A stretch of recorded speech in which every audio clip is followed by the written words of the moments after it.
No way out in place of the signature. Okay. Okay. This is good. At least now I can take Harem again and leave Jathal behind. Alright.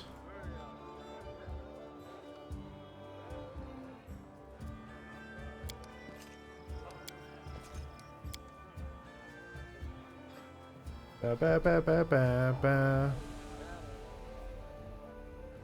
Ba ba ba ba. Oshanatoto.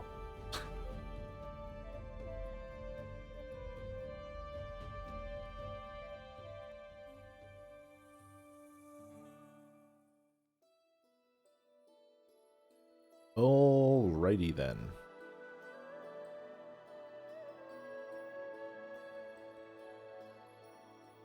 Yeah, that's how it was.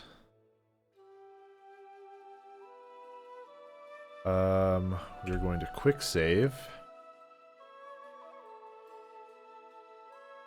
Then we're gonna work up to Oleg's.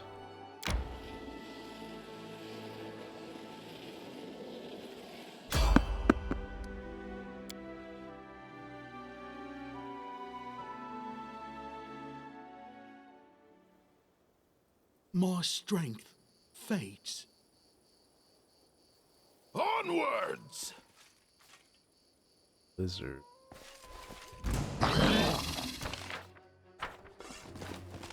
Look at me, Gorum!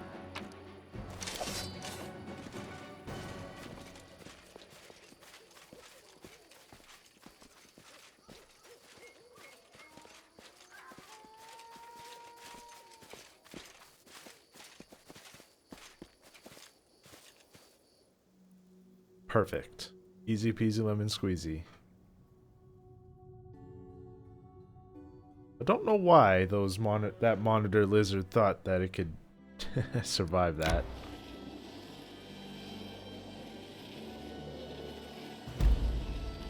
Waterlogged lowland, another place to check out. Catch my breath. Hopefully there isn't much to fight here.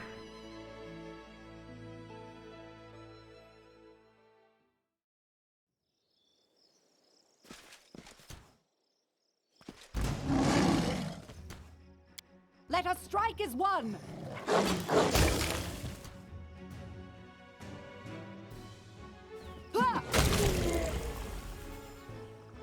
I'm hungry. When we stop. I'm hungry. When we stop.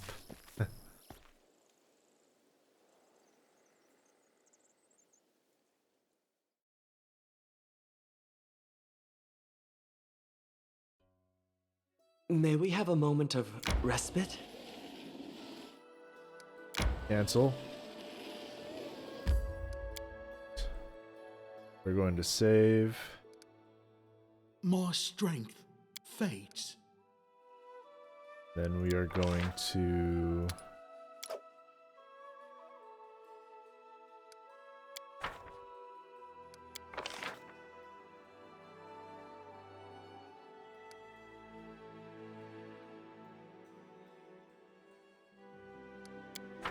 Yeah, let's just do that. Let's go with it. Actually, that hodag wasn't so tough. It was fat like a beached whale. But compared to giants, it was just a pile of crap. I'd love to see a real giant, but fight one? I think I'll pass. Probably gonna end up fighting one at some point in this adventure, Octavia. Nice, and we got a success on that too.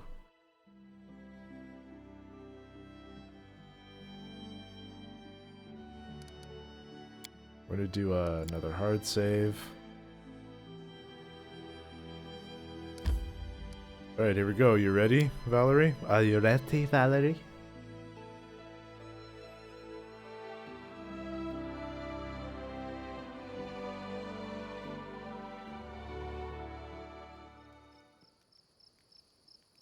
I lead, you follow.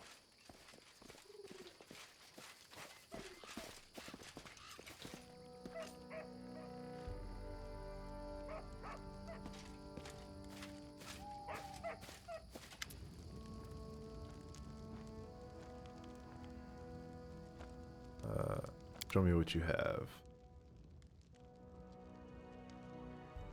You do. Perfect. Now? I won't be halted.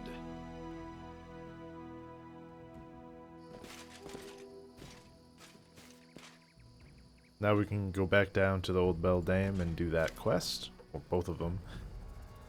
Frediro Sinet, a middle-aged man in polished, shiny armor, turns to you. His beard and hair are impeccably styled, and an expression of reserved politeness sits frozen on his face, as his piercing gray eyes watch everything attentively. Baron Mas, what an honor to meet you in person. I am Frediro Sinet, a paladin of the most illustrious Shellan from the Eternal Rose Order. Fredero looks at Valerie. There you are, Valerie. How many years has it been since we saw each other? I'm so happy that the years haven't erased the divine bliss written upon your radiant face. Valerie nods to Sinet coldly. Greetings, I am glad to see you in good health, Frediro.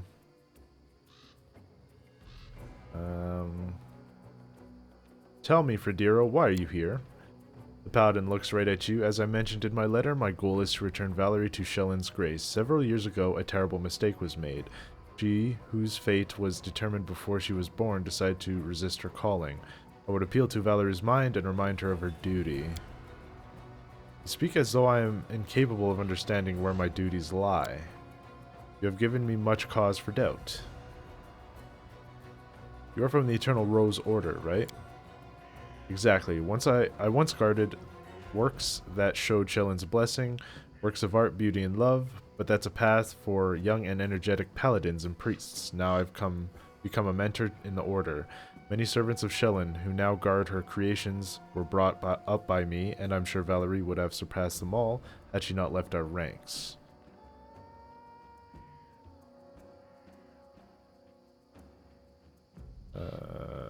Where are you planning to go?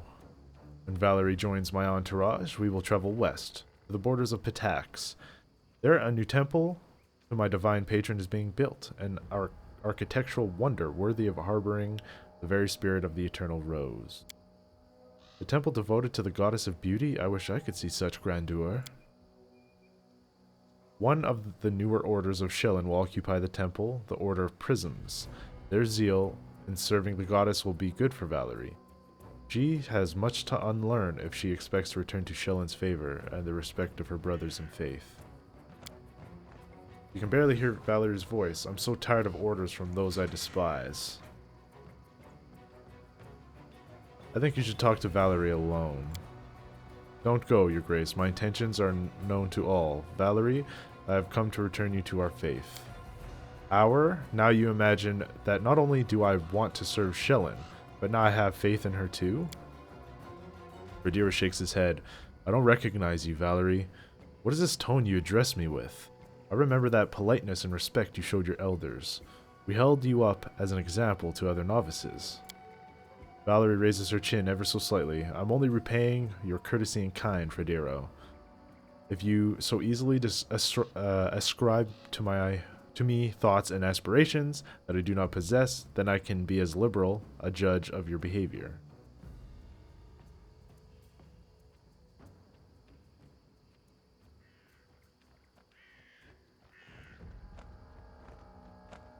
Watch your tongue, Frediro. You're on my lands, you will respect my subjects. Frediro gives you a respectful look and a nod. In no way did I intend to be impolite. Forgive my manners, it's difficult for me not to address Valerie as a novice, but that is what she was the last time I saw. As for my return to the church, which you so bluntly insist upon, Valerie pulls her chin up.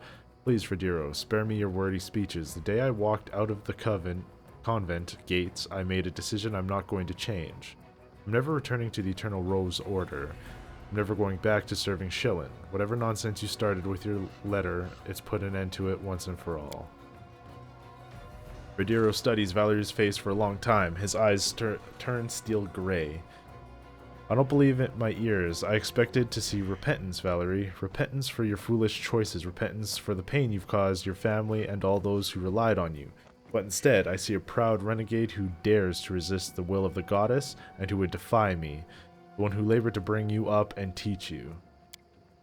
Red spots start to appear on Valerie's cheeks, and she catches her breath with some difficulty.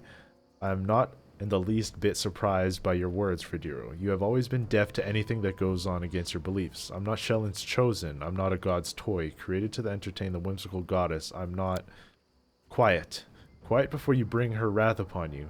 How dare you, who is bestowed with celestial beauty, so insolently reject such gifts that others can only dream about?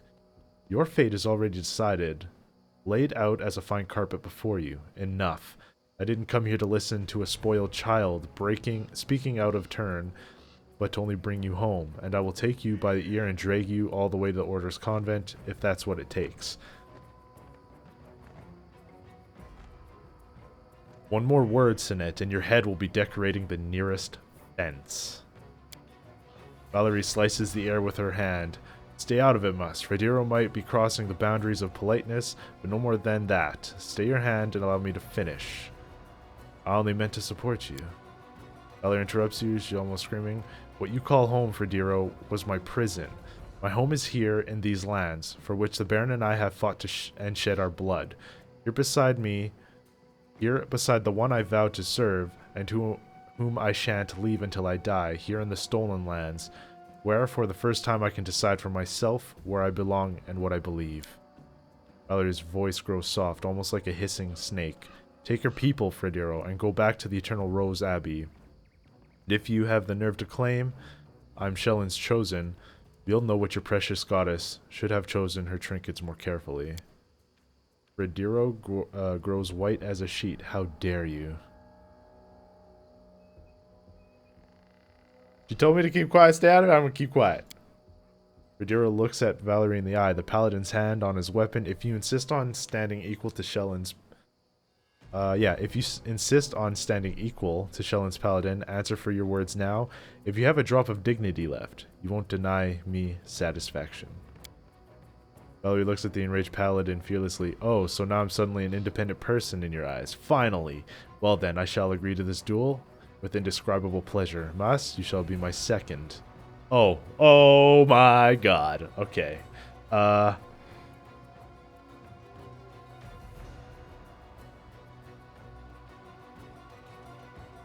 As you say, Valerie, what will you have me do? The second's responsibilities include observing the fight, meditating in the duel, and should the circumstances require, declaring the final verdict. Valerie reaches for her weapon. I think here is good enough. Step away, Mas. I don't want you hit by accident. Frediro Sinet, let's see whether you learned anything more than insolence from your mercenary friends. This is great because I just got that necklace for her, so her AC is 32.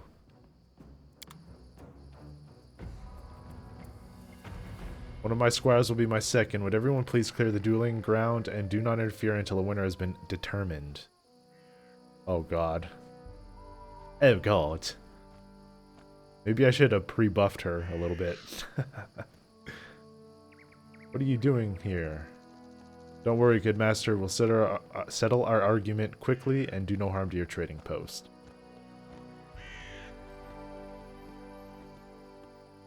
So, Valerie, are you ready? I am, Frediro. Let your second start the countdown.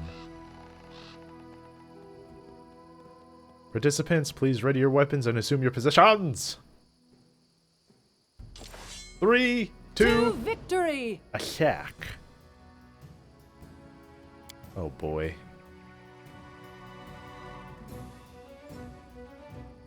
Do not falter! Hurrah! Amranda Gratio!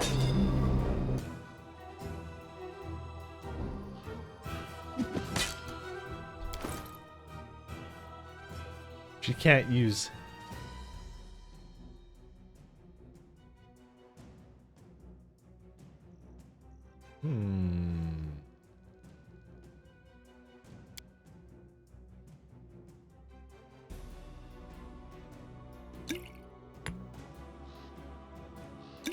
Probably gonna need that and that. Let's see.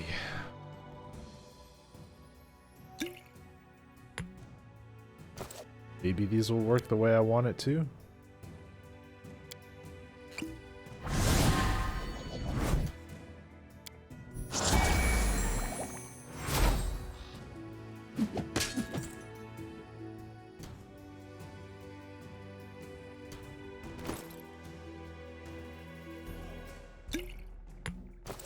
Maybe it's Shield of Faith is good too.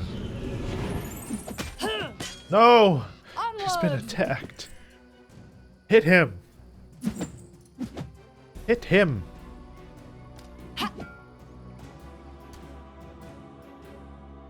What is his, let's see, attack number 22, 33? Am I gonna be able to hit?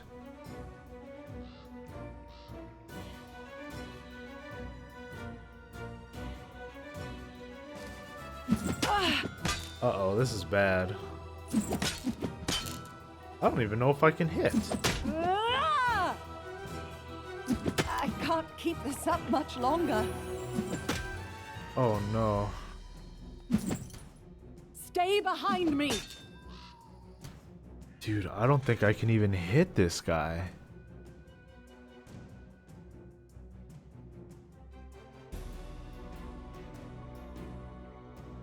Um,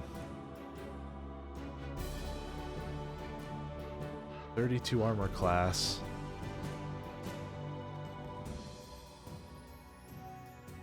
I don't even think I can hit him.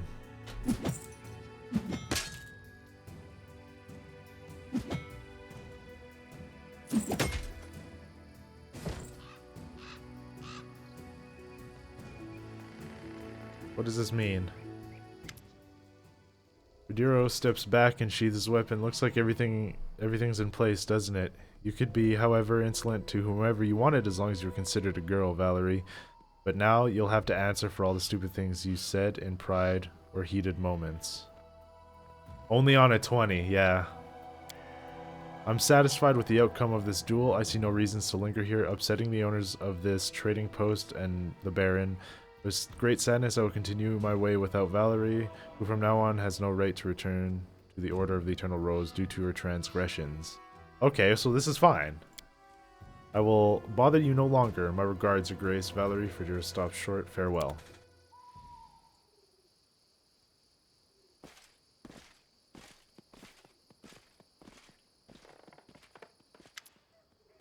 Dear gods, your face, Valerie. What? Is there something? Valerie touches the wound crossing her face and looks at the blood on her fingers, more baffled than scarred. Oh my god, she has a new profile, like a new picture. She didn't have this scar before, I don't think. Dude! Oh man.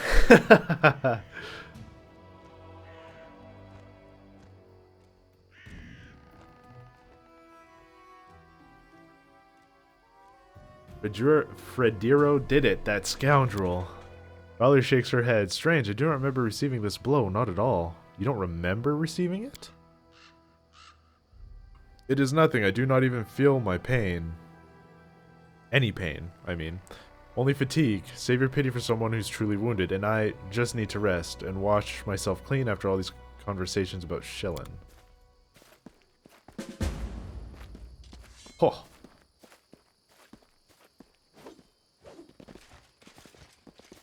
Wow.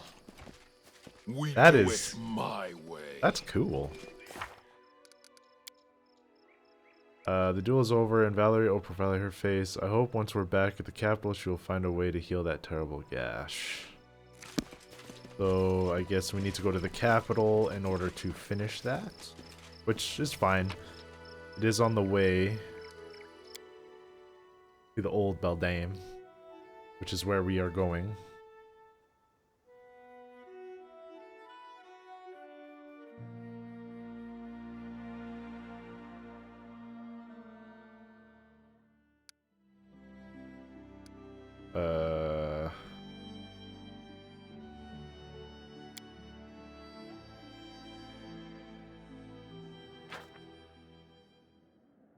Success.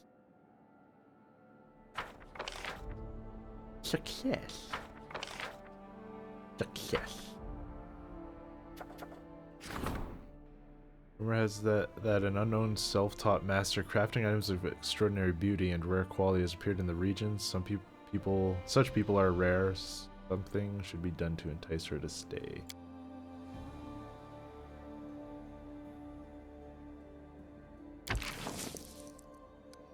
I'm gonna crisis point this to make sure it's successful.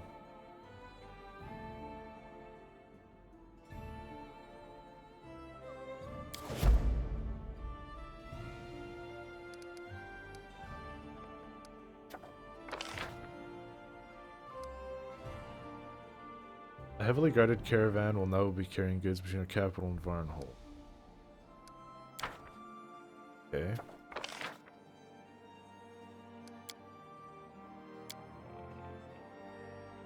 $30 days to solve that.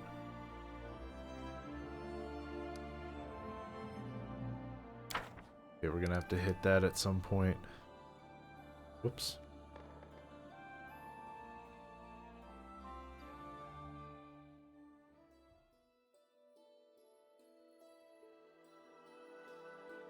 Okay.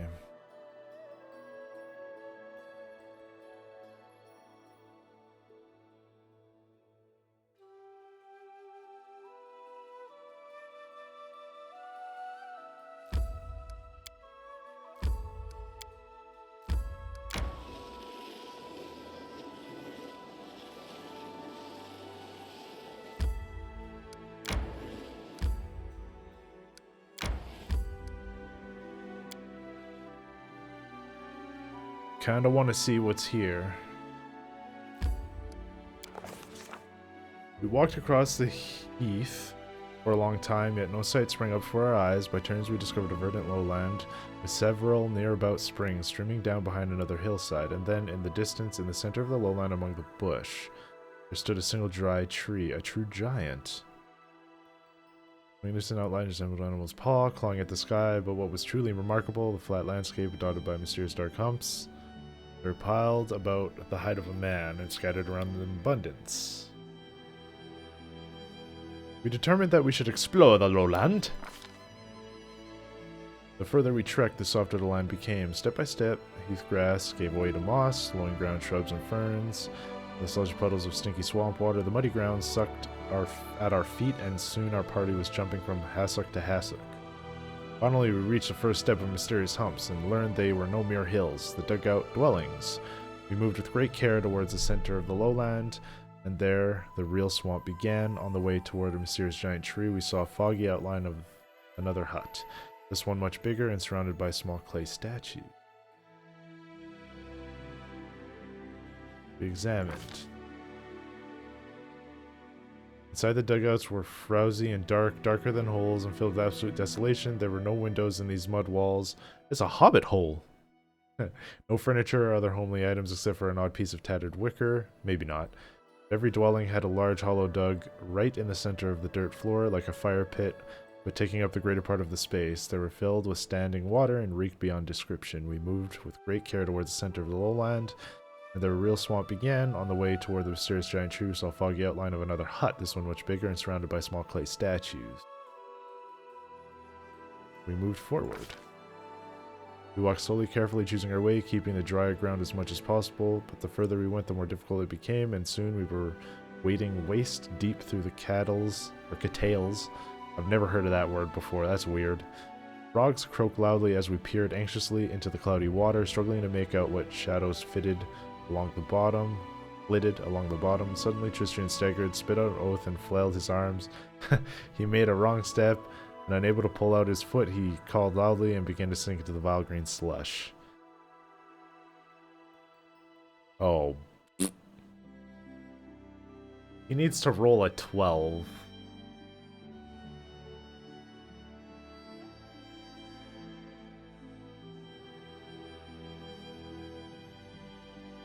Wary of another of us getting sucked into the bog, we decided to form a living chain. Standing next to each other and holding hands, we began to pull up our fellow traveler. Dang it! Tristan's head was sucked below the deathly icky water, but our hands were just in time. We pulled with all our strength, and he emerged. He asked me about the frothy muck. Tristan was rather green by the time we lifted him out, but found the strength to thank us once he caught his breath. Insatiable Bog gurgled hungrily after us, but we didn't look back. Sodden and weary, we finally made it back to the solid ground, and a palace of sorts rose before our eyes, a spacious hut made of mud. Like the rest, but decorated with pebbles, bones, cattail spikes, and snail shells. In front of the palace was a wide and shallow reservoir. Its green water reflected the leaves of huge ferns and primitive clay figurines. The buzzing of gnats was nearly deafening. We were not far to the center of the swamp, and a firm and steady path led there through the thick bushes. At its end, that tall, dry tree stretched mightily upwards, clawing at the firmament.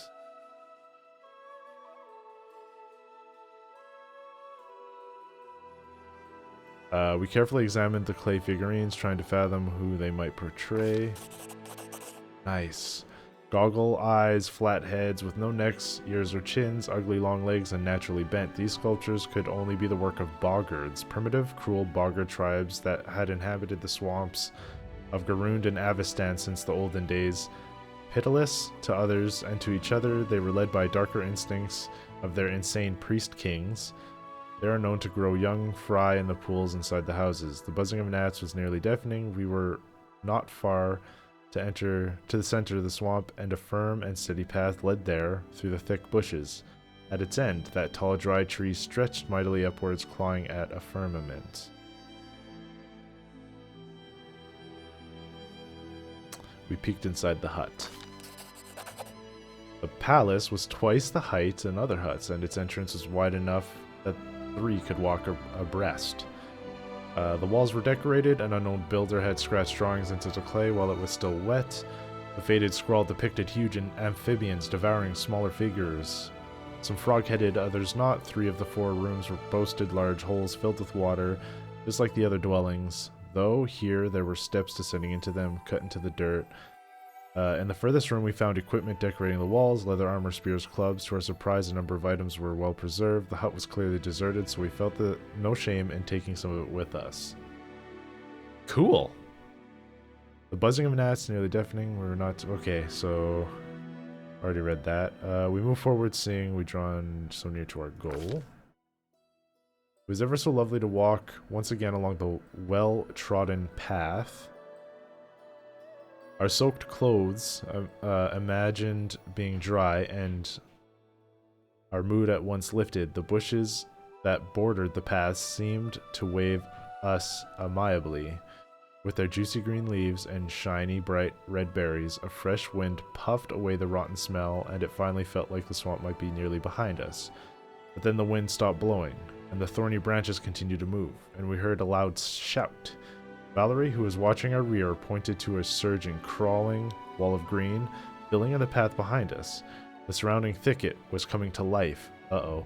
Its branches reached out with a soft swishing sound. Drops of sap oozed from their thorns, gleaming in the emerald dusk. The path was disappearing. There was no way back, and the clear space ahead was closing.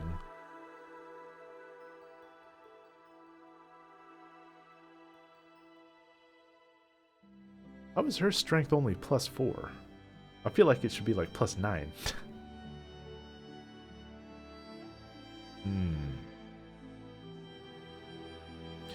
We need to roll an 11 to get this. We need to roll like a 8 for this. And what? 12, 13, 14. A 7. Let's do mobility. We ran forward as fast as our legs could carry us, flying towards the closing passage. Nice. As any experienced traveler can tell you, sometimes you walk, sometimes you run. The branches snatched at our backpacks and clothes, and the sprouts tangled at our feet, but we slipped their grasp. We were too quick. Finally, after what seemed an endless trek, we came upon the gigantic dry tree that had so intrigued us from the beginning. Lo and behold, we saw an idol cut in its trunk, a huge horned three-eyed toad. Its googly eyes made it look both cruel and dumb, almost idiotic. Its muzzle hung half open, sharp-toothed with several hanging tongues. Deep brown streaks oozed from the corners of its mouth.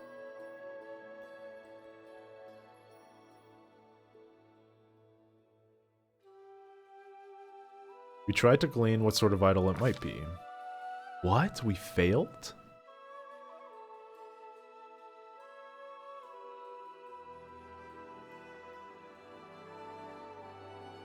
Sadly, we failed to glean whom the idol was devoted to, but it was surely not one of the lighter gods. But what is this? While we were examining the idol, a large bright blue dragonfly came out of the hollow in the tree and sat invitingly on top of the very tip of one of our noses. It was so remarkably strange. It didn't react to our movements and seemed quite content to remain where it sat. The idol reeked of evil, to say the least. We were certain we must destroy it.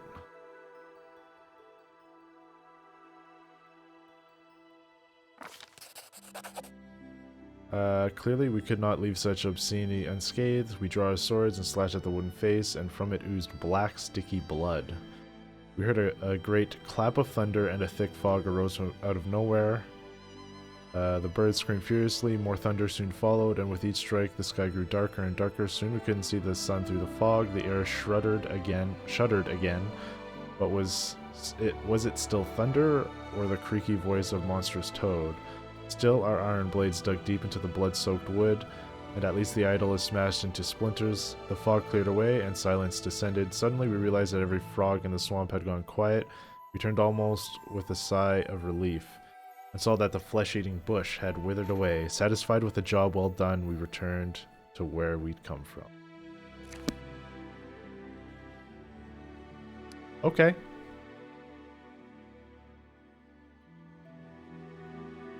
Okay.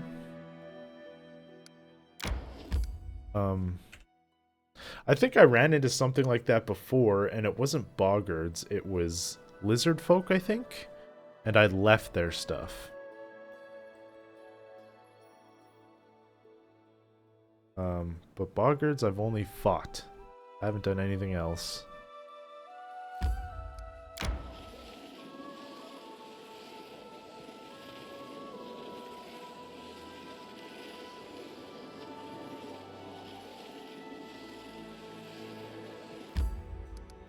Enter. We're gonna go to the main square and talk to Valerie, because I think doing that is what's gonna trigger the quest. Just like it did with Jathal, we had to talk to her in the main square. I think.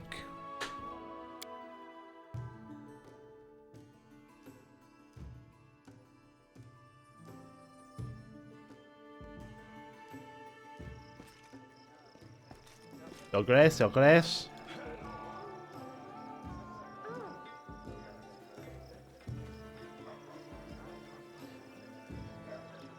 Oh, he was over here somewhere.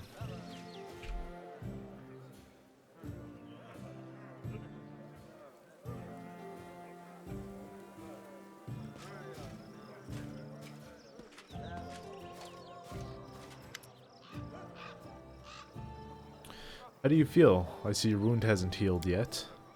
Riley waves off your words with more haste and prudence. Please don't worry about such trifles. I'll visit a priest or an alchemist when time permits. As for now, I feel... Valerie smiles sourly. It's my pride that suffered most. It seems I must devote more time to training. I will keep this in mind in the future and not let you down again. I should thank you, Moss. It's important to me that you are at my side. Now I'm sure that I'm finally free from the Order of the Eternal Rose and ready to devote all my time and efforts to our mission. As your wound. Physically, it causes me no discomfort whatsoever. If you're worried it might prevent me from serving you, then you shouldn't be.